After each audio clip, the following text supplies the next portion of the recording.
नमस्कार जोहार, मैं याचना जायसवाल। आप देख रहे हैं न्यूज झारखंड। चलिए जानते हैं सुबह से लेकर शाम तक की झारखंड की तमाम बड़ी खबरों को। गांडे विधानसभा उपचुनाव, बूथ बूथ घूमी कल्पना सोरेन, चुनावी मुद्दों और जीत पर कही ये बात।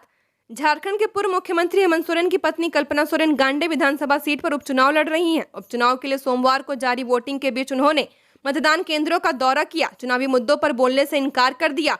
उनकी जीत के बारे में जब पूछा गया तो उन्होंने मुस्कुराते हुए कहा कि यह तो 4 जून को ही पता चलेगा। झारखंड मुक्ति मोर्चा की नेता और इंडिया अलायंस की साझा उम्मीदवार कल्पना सोरेन ने कहा कि गांडे की जनता के लिए सड़क, सिंचाई, पेयजल और डिग्री वह इन मुद्दों पर काम करेंगी। कहा कि इसी मुद्दे पर गांडे के मतदाता मतदान कर रहे हैं। उन्होंने कहा कि मुझे मौका मिला तो इन सभी समस्याओं को जल्द से जल्द पूरा करने की कोशिश करूंगी, क्योंकि सरकार मेगा लिफ्ट इरिगेशन प्रोजेक्ट चला रही है। इससे सिंचाई की समस्या दूर करने में मदद मिलेगी। कोडरमा लोकसभा क्षेत्र के बगोदर में मतदान को लेकर उत्साह, इंडी गठबंधन के उम्मीदवार विनोद सिंह ने की वोटिंग। लोकतंत्र का महापर्व चुनाव को लेकर कोडरमा लोकसभा क्षेत्र के बगोदर विधानसभा क्षेत्र में मतदाताओं में उत्साह का माहौल रहा। मतदान को लेकर मतदाताओं की भीड़ विभिन्न मतदान केंद्रों में लगी रही। मतदान के लिए पंक्तिबद्ध खड़े होकर मतदाता अपनी पारी का इंतजार करते हुए दिखे। पारी आने पर मतदान करते दिखाई दिए। कोडरमा लोकसभा के इंडी गठबंधन के उम्मीदवार सह बगोदर विधायक विनोद कुमार सिंह भी मतदान किए। उन्होंने अपने गांव बगोदर के खंबरा स्थित मतदान केंद्र संख्या 404 में मतदान किया। बगोदर के पूर्व विधायक नागेंद्र महतो भी अपने गांव बगोदर के खेत को स्थित मतदान केंद्र संख्या 377 में वोट डालने पहुंचे। भाजपा प्रत्याशी मनीष जायसवाल ने अपने परिवार के 3 पीढ़ियों के साथ किया मतदान। हजारीबाग लोकसभा के भाजपा उम्मीदवार मनीष जायसवाल ने अपने परिवार के 3 पीढ़ियों के साथ मतदान किया है। अपनी पत्नी निशा जायसवाल, पुत्र करण जायसवाल, भाई प्रशांत जायसवाल और निशांत जायसवाल, भाई प्रशांत जायसवाल की धर्मपत्नी ट्विंकल जायसवाल के साथ बूथ पर पहुंचे और वोट डाला। प्रियंका गांधी 22 मई को आएंगी झारखंड, गोड्डा और रांची में करेंगी जनसभा। अखिल भारतीय कांग्रेस कमेटी की महासचिव नेता प्रियंका गांधी 22 मई को झारखंड आएंगी। वे पहले इंडिया अलायंस के प्रत्याशी प्रदीप यादव के समर्थन में गोड्डा में जनसभा करेंगी। इसके बाद वे रांची में इंडिया अलायंस के प्रत्याशी अश्विनी सहाय के समर्थन में लोवाडिया में जनसभा को संबोधित करेंगी। यह जानकारी कांग्रेस के प्रदेश महासचिव सह मीडिया प्रभारी राकेश सिन्हा ने सोमवार को दी। उन्होंने कहा कि प्रियंका की जनसभा में राज्य के मुख्यमंत्री चंपाई सोरेन, कांग्रेस के प्रदेश प्रभारी गुलाम अहमद मीर, प्रदेश अध्यक्ष राजेश ठाकुर, कल्पना सोरेन और पूर्व केंद्रीय मंत्री सुबोधकांत सहाय मौजूद रहेंगे। उल्लेखनीय है कि प्रियंका गांधी पहले 21 मई को रांची आने वाली थी, लेकिन किसी कारणवश अब वह 22 मई को आएंगी। झारखंड के 11 जिलों में हीटवेव का अलर्ट, 21 मई को बारिश वज्रपात की चेतावनी। 24 घंटे में देवघर रहा सबसे गर्म। झारखंड में मौसम विभाग ने सोमवार को गढ़वा, पलामू, बोकारो, धनबाद, गिरिडीह, देवघर, जमताड़ा, दुमका, गोड्डा, पाकुड़ और साहिबगंज जिलों में हीटवेव का अलर्ट जारी किया है। वहीं राज्य के पूर्वी, दक्षिणी और निकटवर्ती मध्य भाग में गर्जन के साथ बारिश के भी आसार है। 21 मई को प्रदेश के ज्यादातर हिस्सों में तेज हवा और वज्रपात के साथ साथ बारिश का अलर्ट जारी किया गया है। मौसम विभाग ने 24 मई तक राज्य के कई हिस्सों में बारिश की संभावना जताई है। झारखंड में चतरा, कोडरमा और हजारीबाग में आज मतदान है। हजारीबाग और कोडरमा में काले बादल छाए रहेंगे, बारिश की संभावना है, लेकिन चतरा में गर्मी रहेगी। यहाँ का अधिकतम तापमान 39 से 41 डिग्री तक जा सकता है, जबकि हजारीबाग और कोडरमा का तापमान चतरा के मुकाबले कम रहेगा। गढ़वा, पलामू, चतरा और लातेहार को छोड़कर मौसम विभाग ने सभी जगहों के लिए येलो अलर्ट जारी किया है। मौसम विभाग ने आज और कल के लिए अलर्ट जारी किया है। राज्य में इस दौरान अधिकतम तापमान 38 डिग्री सेल्सियस और न्यूनतम तापमान 26 डिग्री सेल्सियस के आसपास रहने की संभावना है। बी आर्क में झारखंड की सुलग्ना बसाक को 100 परसेंटाइल के साथ मिला ऑल इंडिया रैंक 1। एनटीए की ओर से JEE Main paper 2 B Arch व बी प्लानिंग का फाइनल रिजल्ट जारी कर दिया गया है। इसमें झारखंड के स्टूडेंट्स ने बेहतरीन प्रदर्शन किया है। बी आर्क के पेपर में जमशेदपुर की सुलग्ना बसाक ने ऑल इंडिया रैंक 1 प्राप्त किया है, जिसमें उन्होंने 100 परसेंटाइल अंक प्राप्त किया। बी आर्क में देश भर से 2 स्टूडेंट्स ने 100 परसेंटाइल प्राप्त किया है। इसमें दूसरे स्टूडेंट तमिलनाडु के मुथुआर हैं। Sulagna Basak JEE main session 1 B BTech की परीक्षा में भी 99.88 परसेंटाइल के साथ राज्य के टॉप स्टूडेंट्स में अपनी जगह बनाई थी। वहीं सेशन 2 में 99.87 परसेंटाइल अंक प्राप्त किया था। सीबीएसई 12वीं बोर्ड की परीक्षा में सुलग्ना ने 97.8% अंक प्राप्त किए हैं। वहीं बी प्लानिंग में देश भर से 2 स्टूडेंट्स ने 100 परसेंटाइल अंक प्राप्त किया है। वोट डालने पहुंचे बुजुर्ग की हार्ट अटैक से मौत, युवक की बिगड़ी तबीयत। देश में लोकसभा चुनाव 2024 के 5वें और झारखंड में दूसरे चरण के लिए आज वोटिंग हुई। झारखंड के 3 लोकसभा सीटों चतरा, हजारीबाग और कोडरमा पर सुबह 7 बजे से मतदान किया जा रहा था। इसी दौरान रामगढ़ जिले के चितरपुर मतदान केंद्र संख्या 193 में वोट डालने पहुंचे बुजुर्ग की हार्ट अटैक से मौत हो गई। बुजुर्ग की पहचान 65 वर्षीय अख्तर अंसारी के रूप में की गई है। वहीं दूसरी तरफ चतरा जिले के कान्हाचट्टी में बूथ नंबर 393 बेसिक बुनियादी विद्यालय में मतदान के लिए लाइन में खड़े प्रिंस कुमार नाम के युवक की तबीयत बिगड़ गई। इसके बाद आनन फानन में उसे एम्बुलेंस से सदर अस्पताल भेजा गया। कांग्रेस उम्मीदवार जेपी पटेल ने डाला वोट। हजारीबाग लोकसभा से कांग्रेस उम्मीदवार जयप्रकाश भाई पटेल ने विष्णुगढ़ के चान्हो स्थित बूथ संख्या 452 पर वोट डाला है। वे अपने पूरे परिवार के साथ वहां पहुंचे और मताधिकार का प्रयोग किया। इस दौरान उन्होंने हजारीबाग लोकसभा क्षेत्र की तमाम जनता से वोट डालने की अपील की है। उन्होंने कहा कि सभी मतदाता घर से निकले और लोकतंत्र में भागीदारी बने। एक मजबूत लोकतंत्र बनाने में अपनी भूमिका जरूर निभाएं। खबरों में आगे बढ़ने से पहले अगर आपने अभी तक इस चैनल को सब्सक्राइब नहीं किया है तो सब्सक्राइब कर लें, जिससे आपको झारखंड की हर छोटी बड़ी खबर के अपडेट मिलते रहे। तो चलिए बढ़ते हैं खबरों की ओर। सीएसके की हार से मायूस धोनी लौटे रांची। एयरपोर्ट से सामने आया वीडियो।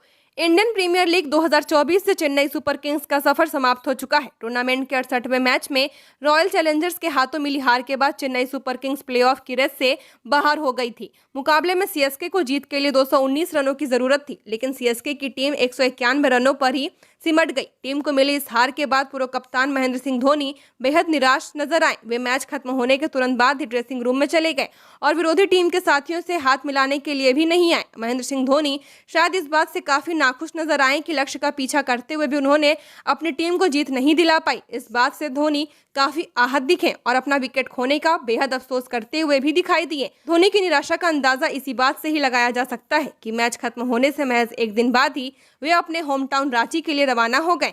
घर लौटने के बाद का उनका वीडियो सोशल मीडिया पर काफी तेजी से वायरल हो रहा है। वीडियो में भी धोनी की निराशा साफ झलक रही है। घाटशिला में अनियंत्रित कार सैलून में घुसी, 2 युवक जख्मी। घाटशिला थाना क्षेत्र के फुलडुगरी चौक के समीप एक सैलून में सोमवार को तेज रफ्तार कार अनियंत्रित होकर दीवार तोड़ते हुए सैलून में जा घुसी। इस दुर्घटना में सैलून कर्मी संजय माना एवं संचालक घोलटू प्रमाणिक जख्मी हो गए। दोनों को इलाज के लिए अनुमंडल अस्पताल भेजा गया। हालांकि जख्मी संजय मन्ना के पैर में गंभीर चोट लगी है, जबकि घोलटू के पैर में शीशा टूटकर घुस गया है। इस घटना में कार पूरी तरह से क्षतिग्रस्त हो गई है। कार चला रहा व्यक्ति सुरक्षित है। घटना स्थल पर मौजूद लोगों ने इसकी सूचना घाटशिला थाना को भी दी है। केंद्रीय मंत्री अन्नपूर्णा देवी ने किया अपने मताधिकार का प्रयोग। कहा बीजेपी पूरा करेगी 400 का आंकड़ा। केंद्रीय शिक्षा राज्य मंत्री और कोडरमा से बीजेपी प्रत्याशी अन्नपूर्णा देवी ने अपने मताधिकार का प्रयोग किया। अन्नपूर्णा देवी सबसे पहले घर से निकली और राधा कृष्ण मंदिर में पूजा अर्चना की। फिर उन्होंने अपने पति स्वर्गीय रमेश प्रसाद यादव को नमन करने के बाद अपने परिवार के साथ अपने कार्यालय से बूथ संख्या 196 पर पहुंची और अपने मताधिकार का प्रयोग किया। अन्नपूर्णा देवी ने कहा कि चुनाव के बाद झारखंड में इंडी गठबंधन का सफाया हो जाएगा और बीजेपी झारखंड की सभी 14 सीटों पर जीत हासिल करेगी। उन्होंने बताया कि बीजेपी अपना 400 पार का आंकड़ा जरूर पूरा करेगी और एक बार फिर केंद्र में मोदी सरकार बनेगी।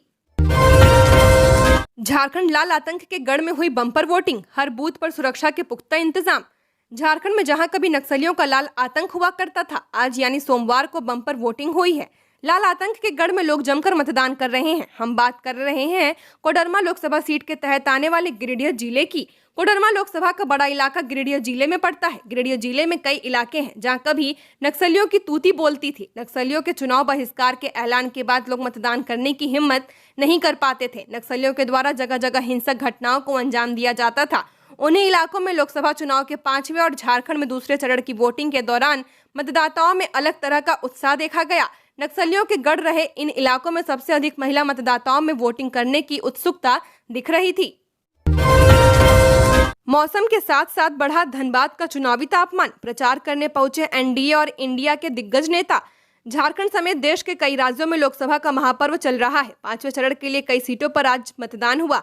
25 मई को छठे चरण में धनबाद समेत अन्य लोकसभा सीटों पर मतदान होना है। ऐसे में आज सोमवार 20 मई को मौसम के साथ साथ धनबाद का चुनावी तापमान भी बढ़ गया है। एक और धनबाद लोकसभा सीट से भारतीय जनता पार्टी के प्रत्याशी ढुल्लू महतो के समर्थन में झारखंड के पूर्व मुख्यमंत्री बाबूलाल मरांडी, पूर्व मंत्री सह विधायक रामचंद्र चंद्रवंशी, पूर्व मंत्री सह विधायक भानु प्रताप शाही जनसंपर्क व जनसभा कर रहे हैं। सो रही गर्भवती महिला को पेट्रोल डाल जिंदा जलाया, छोटी बहन की हालत भी नाजुक। गोड्डा के पौड़ैयाहाट थाना क्षेत्र के अमुआर दिकवानी गांव में गर्भवती पत्नी को जिंदा जला दिया गया है। वहीं इस घटना में साली भी झुलस गई है। जिंदा जली महिला 8 माह की गर्भवती थी। उसकी मौत मौके पर ही हो गई, जबकि 14 वर्षीय उसकी बहन पायल कुमारी गंभीर स्थिति में गोड्डा सदर अस्पताल में जीवन और मौत के बीच जूझ रही है। इस वारदात को अंजाम देने का आरोप लगा है। उसका नाम विकास बगवे है, जिसने पेट्रोल छिड़ककर पत्नी को जिंदा जला दिया है। पुलिस मामले की जांच कर रही है। विकास बगवे फरार है। आरोपित बिहार के बांका जिले के बौसी प्रखंड के फसिया गांव का रहने वाला है। अमुआर दिकवानी गांव में प्रफुल्ल कापरी के घर में यह घटना घटी है। प्रफुल्ल कापरी की बड़ी बेटी 23 वर्षीय निशा कुमारी, जो 8 माह की गर्भवती थी, अपनी छोटी बहन 14 वर्षीय पायल कुमारी के साथ शनिवार की रात सोई हुई थी। आधी रात को इस घटना को अंजाम दिया गया। मृतका के पिता प्रफुल्ल कापरी ने थाना में दिए आवेदन में कहा है कि उसके दामाद विकास बगवे ने इस घटना को अंजाम दिया है। उसने पेट्रोल छिड़ककर उनकी दोनों बेटियों को जिंदा जला दिया। गांडे उपचुनाव के बीच कल्पना को आई हेमंत सोरेन की याद। कहा, नई पारी की शुरुआत में खल रही आपकी कमी। आज झारखंड में लोकसभा की 3 सीटों के चुनाव के साथ साथ गांडे उपचुनाव भी हुआ। गांडे में पूर्व मुख्यमंत्री हेमंत सोरेन की पत्नी कल्पना सोरेन का सीधा मुकाबला दिलीप वर्मा से है। आज गांडे में वोटिंग हुआ। इसी बीच कल्पना सोरेन ने हेमंत सोरेन के पेज से एक पोस्ट जारी किया है, जिसमें उन्होंने बताया कि आज राजनीतिक पारी की शुरुआत के दिन उन्हें हेमंत सोरेन की कमी खल रही है। वह हेमंत सोरेन को कितना याद कर रही हैं। राजनीति, दल, सरकार सब आपकी जिम्मेदारी रही। मैं घर, बच्चे, आदरणीय बाबा, माँ और परिवार के देखभाल में खुश थी। न मुझे कभी राजनीति में आने को शौक था, नहीं मैंने कभी सोचा था कि मुझे यह करना है, पर तानाशाहों ने 31 जनवरी को हमारी जिंदगी बदल दी। आपके साथ ही मेरी आत्मा को भी 4 दीवारी में कैद कर लिया। जमशेदपुर में गुलमुरी बाजार में शॉर्ट सर्किट से लगी आग, 2 लाख का नुकसान। जमशेदपुर के गुलमुरी थाना अंतर्गत गुलमुरी बाजार स्थित राहुल अग्रवाल के आवास में सोमवार सुबह 10 बजे अचानक आग लग गई। कमरे से धुआं निकलता देख पहले तो राहुल अग्रवाल ने अपने स्तर से आग पर काबू पाने का प्रयास किया। जब आग बेकाबू हो गई तो वे परिवार संग घर से बाहर निकल गए। इधर सूचना पाकर झारखंड अग्निशमन विभाग की एक और टाटा मोटर्स का एक दमकल मौके पर पहुंचा और आग पर काबू पाने के प्रयास में जुट गया। दमकल कर्मियों ने घर पर रखे 3 गैस सिलेंडरों को बाहर निकाला। सिलेंडर में आग लगती तो बड़ा हादसा हो सकता था। लगभग 1 घंटे की मशक्कत के बाद आग पर काबू पा लिया गया। 6 लाख मतों से जीतेंगे समीर सुप्रियो। झामुमो के केंद्रीय महासचिव सुप्रियो भट्टाचार्य ने कहा कि जमशेदपुर लोकसभा क्षेत्र से इंडी गठबंधन के प्रत्याशी समीर मोहंती की करीब 6 लाख वोटों से जीत होगी। उन्होंने कहा कि भाजपा प्रत्याशी विद्युत वरण महतो को 6 विधानसभा में जीतने वोट में आएंगे, उससे 1-1 लाख अधिक वोट मोहंती को मिलेंगे। उन्होंने यह दावा रविवार को किया है। वे साक्षी में झामुमो विधायक मंगल कालिंदी के कार्यालय में संवाददाताओं को संबोधित कर रहे थे। भट्टाचार्य ने प्रधानमंत्री नरेंद्र मोदी की घाटशिला में हुई सभा पर कटाक्ष करते हुए कहा कि उन्होंने अपनी सभा के लिए जिस जगह का चयन किया है वह उत्सुकता का विषय था, परंतु समझा जा सकता है कि उन्होंने घाटशिला की सबसे बड़ी समस्या वहां की बंद पड़ी तांबा खदानों को खोलने पर एक भी शब्द क्यों नहीं बोला, जबकि वर्षों से इन खदानों के बंद रहने के कारण वहां के बेरोजगार परिवारों के बीच हाहाकार मचा हुआ है। लातेहार डीसी और एसपी ने डाला वोट। उग्रवाद प्रभावित क्षेत्रों में मतदाताओं का उत्साह देख हुए खुश। लातेहार डीसी गरिमा सिंह और एसपी अंजनी अंजन ने सोमवार को मतदान किया। मतदान के बाद अधिकारियों ने विभिन्न मतदान केंद्रों का निरीक्षण भी किया। मतदान केंद्रों पर मतदाताओं का उत्साह देखकर अधिकारी काफी खुश हुए। दरअसल लातेहार डीसी गरिमा सिंह सुबह 7 बजे अपने निर्धारित मतदान केंद्र पहुंची और वोट डाला। इस दौरान उन्होंने आम लोगों से वोट डालने की अपील की है। इसके बाद लातेहार एसपी अंजनी अंजन लातेहार जिला मुख्यालय स्थित अंबाकोठी मतदान केंद्र पर मतदान करने पहुंची। मतदान के बाद एसपी ने यहां आम लोगों से भी बातचीत की और सुरक्षा व्यवस्था की जानकारी ली। मतदान के बाद अधिकारी जिले के विभिन्न नक्सल प्रभावित मतदान केंद्रों पर गईं और व्यवस्था का जायजा लिया। नक्सल प्रभावित इलाकों में मतदान केंद्रों पर मतदाताओं की भारी भीड़ देखकर अधिकारियों ने खुशी जाहिर की है। बेड़ो ठाकुर गांव में बस की टक्कर से किसान समेत 2 लोगों की मौत। रांची के बेड़ो और बुढ़मू प्रखंड के ठाकुर गांव में अलग अलग हादसों में रविवार को किसान समेत 2 लोगों की मौत हो गई। बेड़ो के बाजार टांड मोड़ के पास बस की चपेट में आने से घायल बाइक सवार किसान की रिम्स में मौत हो गई है। वह बेड़ो सब्जी मंडी में खीरा बेचने जा रहा था। घटना रविवार की सुबह लगभग 9:30 बजे की है। घायल किसान राम लखन पाहन बेड़ो के चरीमा गांव का निवासी था। इसके बाद पूर्व मुखिया बुधराम बाड़ा ने ग्रामीणों के सहयोग से CHC बेड़ो पहुंचाया, जहां डॉक्टर कुसुमलता ने प्राथमिक उपचार कर उसे रिम्स रेफर कर दिया था। गांव के समाजसेवी पंकज कुजूर ने बताया कि किसान बेड़ो सब्जी मंडी में जा रहा था। उसी दौरान पीछे से आ रही बस ने उसे अपनी चपेट में ले लिया था। अब भी अंडरग्राउंड केबलिंग का काम बाकी। आंधी तूफान में घंटों होती है बिजली गुल। राजधानी रांची में साल 2017 से अंडरग्राउंड केबलिंग में काम जारी है। इसके बाद भी न ही राजधानी में अंडरग्राउंड केबलिंग का काम पूरा हुआ और न ही उपभोक्ताओं को लोकल फॉल्ट से राहत मिल रही है। झारखंड बिजली वितरण निगम की माने तो 33 एवं 11 केवी के करीब 220 किलोमीटर से अधिक लाइन अंडरग्राउंड हुई है। RPDRP योजना के तहत महज 110 किलोमीटर लाइन ही अंडरग्राउंड हो पाई है। संपूर्ण बिजली आच्छादन योजना के तहत करीब 200 किलोमीटर लाइन ही अंडरग्राउंड हुई है, जिसके तहत 33 केवी लाइन का अब भी 75% और 11 केवी लाइन का अब भी 20% अंडरग्राउंड होना बाकी है। काम पूरा होने के बाद ही राजधानी वासियों को अंडरग्राउंड केबलिंग का लाभ मिलेगा। जीएसटी की जटिलता से व्यापारियों को छुटकारा दिलाएगी कांग्रेस यशस्विनी। कांग्रेस की रांची प्रत्याशी यशस्विनी सहाय ने कहा कि कांग्रेस की सरकार बनी तो व्यवसायियों को जीएसटी की जटिलता से छुटकारा दिलाया जाएगा ताकि कारोबारी आसानी से अपना व्यापार कर सके। रांची में जनसंपर्क और चुनावी सभा में उपस्थित लोगों को संबोधित करते हुए यशस्विनी सहाय ने कहा कि कांग्रेस पार्टी सभी वर्गों के दुख दर्द को समझती है। उन्होंने कहा कि जीएसटी से व्यापारियों की परेशानी को देखते हुए हमारे नेता राहुल गांधी ने घोषणा की है कि जीएसटी की जटिलता को दूर कर इसे सरल बनाया जाएगा, जिससे कि व्यापारियों को सहूलियत हो और उन्हें 5 तरह का टैक्स नहीं देना पड़े। यशस्विनी ने कहा कि कांग्रेस पार्टी सत्ता में आई तो उन्हें 30 लाख युवाओं को शीघ्र नौकरी दी जाएगी। इसके साथ ही शिक्षित युवाओं को अप्रेंटिसशिप योजना के तहत 1 लाख रुपए दिए जाएंगे। उन्होंने मतदाताओं से अपील की कि महंगाई व बेरोजगारी से मुक्ति और देश के विकास के लिए कांग्रेस को वोट देकर इंडी गठबंधन को मजबूत करें। झारखंड की और खबरों के लिए बने रहिए हमारे साथ। हमारे चैनल न्यूज झारखंड पर चैनल को सब्सक्राइब करें, साथ बेल आइकन को प्रेस करें। नमस्कार।